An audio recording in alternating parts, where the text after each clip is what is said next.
Hi friends, ఇవాళ అయితే ఒక మంచి టెంప్టింగ్ చికెన్ కర్రీ మీతో షేర్ చేస్తాను. ఈ కార్తీక మాసం అయిపోయాక ఒక్కసారి ట్రై చేయండి.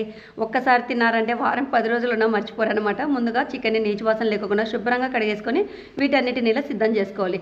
ఇందులో రుచికి సరిపడా ఉప్పు, 2 టేబుల్ స్పూన్ల కారము, కొద్దిగా పసుపు, అల్లం వెల్లుల్లి పేస్టు, నిమ్మరసము, కొద్దిగా ఆయిల్ వేసి ముక్క మసాలా పట్టే వరకు ఇలా బాగా కలిపేసుకొని అరగంట పాటు పక్కన ఉంచేసుకోవాలి. ఈ బాండిని డైరెక్ట్గా స్టవ్ మీద పెట్టేసుకొని ఇలా కలుపుకుంటూ నీళ్ళన్నీ ఎగిరిపోయి ముక్క బాగా మెత్తబడే వరకు మగ్గిచ్చేసుకోవాలి. మరొక పక్క కడాయి అయితే హీట్ చేసుకొని కొద్దిగా ఆయిల్ వేసుకొని 2 ఇంచుల చెక్క, జాపత్రి, బిర్యానీ ఆకు కూడా వేసి తరుక్కున్నటువంటి ఎర్రగడ్డ బాగా ఫ్రై చేసేసుకోవాలి.